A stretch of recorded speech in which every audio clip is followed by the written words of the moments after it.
বাঙালি জাতির আসলে কখনো কি শিক্ষা হয়? বলা আছে যে ন্যাড়া বেলতলা একবার যায়, কিন্তু সময়ের সাথে এই প্রবাদ বাক্যটার পরিবর্তন দরকার। কারণ আমরা শিখি না, আমাদের শিখার ইচ্ছাও নাই। একদম মারা খাইয়া গোয়া হারানোর পরেই আমাদের শিক্ষা হয়। কথা বলছি চিত্রনায়িকা অপু বিশ্বাসকে নিয়ে। অপু বিশ্বাস আওয়ামী লীগ সরকারের আমলে নির্বাচনী প্রচারণায় আপনার নিয়মিত উপস্থিত থাকতেন, তৎকালীন সময় সরকারকে সার্ভ করতেন। শুধু কি অপু বিশ্বাস ছিলেন, তিনিও ছিলেন।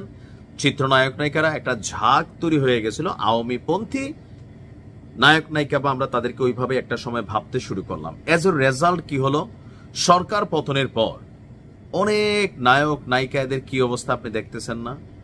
তো দেখা সবার আগে আওয়ামী লীগ সরকার পতনের পর সবার আগে আপনি দৌড় দিয়া আবার চলে গেলেন বিএনপির নির্বাচনী প্রচারণায়।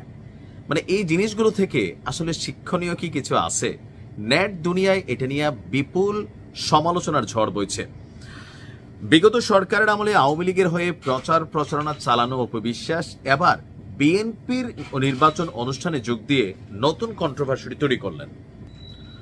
গত 4 সেপ্টেম্বর কুষ্টিয়ার খোকসা উপজেলায় বিএনপির 47তম প্রতিষ্ঠা বার্ষিকী উপলক্ষে জানিপুর সরকারি মাধ্যমিক বিদ্যালয় মাঠে একটা প্রোগ্রাম ছিল, শোডাউন, ভোজন, সাংস্কৃতিক অনুষ্ঠান।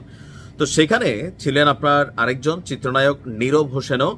তো সেখানে অপু বিশ্বাস স্থানীয় যিনি বিএনপির মানে প্রার্থী আছেন তাকে নিয়ে একটা বক্তব্য দিচ্ছেন, বড় ভাই, খুব কাছের ভাই বইলা। আর এরপর থেকে বিষয়টা নিয়ে আপনার কি বলা হয় যে পোল্টি বাস, পোল্টি মারা, পোল্টি দিদি, নানান ধরনের বক্তব্য কিন্তু সামনে আসলো যে দীর্ঘদিন আওয়ামী লীগের রাজনীতির সাথে যুক্ত থাকা এবং মনোনয়ন প্রত্যাশী যিনি ছিলেন মহিলা কোটায়, মানে আমরা দেখছিলাম। তো সেখান থেকে অপু বিশ্বাসের হঠাৎ এই যে বিএনপির মঞ্চে আসা এবং কি সেখানে একজন প্রার্থীর পক্ষে প্রচারণা করা, এইটা আসলে কিভাবে নিচ্ছে মানুষ তার 14 গোষ্ঠী সহ এই মুহূর্তে ধুয়ে দিচ্ছে। বাদ যায়নি অনেক নায়ক নায়িকারাও, যে অপু বিশ্বাসী সবার আগে এই পোলটিতে দৌড়ালেন, কারণ আগামী দিনে বিএনপি ক্ষমতায় আসবে তিনি মনে করে সে নির্বাচনী ক্যাম্পেইনে গেলেন। এখন আসলে এখানে শিক্ষণীয় বিষয় কোনটা? আমি বরাবরই মনে করি রাজনীতিবিদ যে পেশাটা, এটা খুবই পজিটিভ আবার খুবই নেগেটিভ।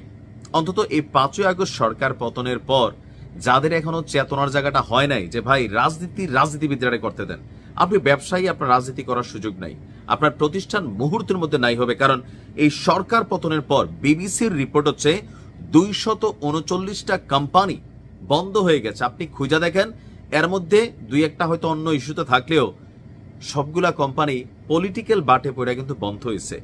লক্ষ লক্ষ লোক বেকার হয়েছে। কেন হয়েছে? এই কোম্পানিগুলোতে তারা চাকরিরত অবস্থায় ছিল। তো এই সাধারণ মানুষগুলোর কোনো দোষ আছে? নাই।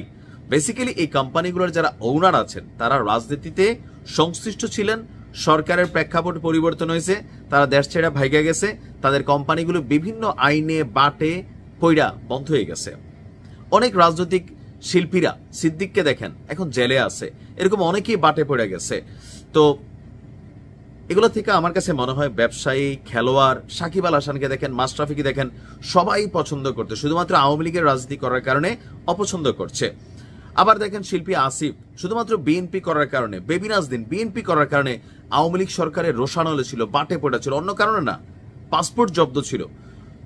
তো এই টাইপের মানুষ যারা, তাদের রাজনীতি থেকে দূরে থাকা উচিত, এটা আমার মনে হয়। নয়তো লাঞ্ছনা গঞ্ছনা অপেক্ষা করবে। ভালো থাকুন।